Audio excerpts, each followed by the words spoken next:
வணக்கம். குருபியோ நமக.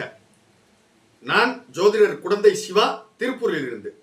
தொடர்ந்து அனைத்து ராசிகளுக்குமான வீடு கட்டுவதில் ஏற்படக்கூடிய தடைகளை பார்த்துட்டு இருக்கோம். அதுல இன்று எளிய பரிகாரமாக சிம்ம ராசிக்காரர்களுக்கான தடைகள் நிவர்த்தி ஆவதற்கான எளிய பரிகாரம்.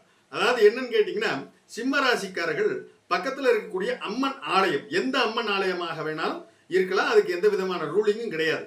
அது பலி கொடுக்கக்கூடிய தெய்வ ஆலயமாகவும் இருக்கலாம், சைவ பூஜை சார்ந்த தெய்வ ஆலயமாகவும் இருக்கலாம். எந்த அம்மன் ஆலயமாக இருந்தாலும் அங்கு சென்று எலும்பிச்சம் களியினால் ஆன மாலை, அதாவது எலுமிச்சம்பழத்தை மாலையா கோர்க்கணும். அது நாம் என்னன்னா, மாலை வாங்கி போடுறதோட நாமளே எலுமிச்சம்பழம் வாங்கி அதை கோர்த்து போடுறது விசேஷம். 27 எலுமிச்சம்பழ கனிகளை உபயோகப்படுத்தி அதில் மாலை செய்து அங்கு பக்கத்தில் இருக்கக்கூடிய ஏதோ ஒரு அம்மன் ஆலயத்திற்கு சென்று அந்த அம்பிகைக்கு சாத்திட்டு வழிபாடு பண்ணிட்டு வெண்பொங்கல் சொல்லுவோம் இல்லையா, அந்த வெண்பொங்கல் தயார் பண்ணி அதை அங்கே வழிபாடு பண்ணிட்டு வெளியே வரும் பொழுது தர்மம் கொடுத்துட்டு தானம் கொடுத்துட்டு வீட்டுக்கு வந்துடணும். அதே மாதிரி மாலை நேரத்தில் நீங்கள் எல்லாத்துலேயும் இந்த மாலை நேரத்தில் விநாயகருடைய வழிபாடை நான் பிரதானமாக சொல்லிக்கிட்டே வருவேன்.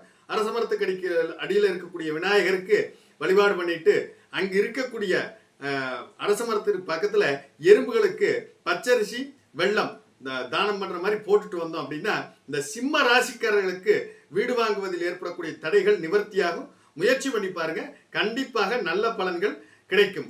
லோகா சமஸ்தோ சுகினோ பவந்தோ. நன்றி. வாழ்க வளமுடன்.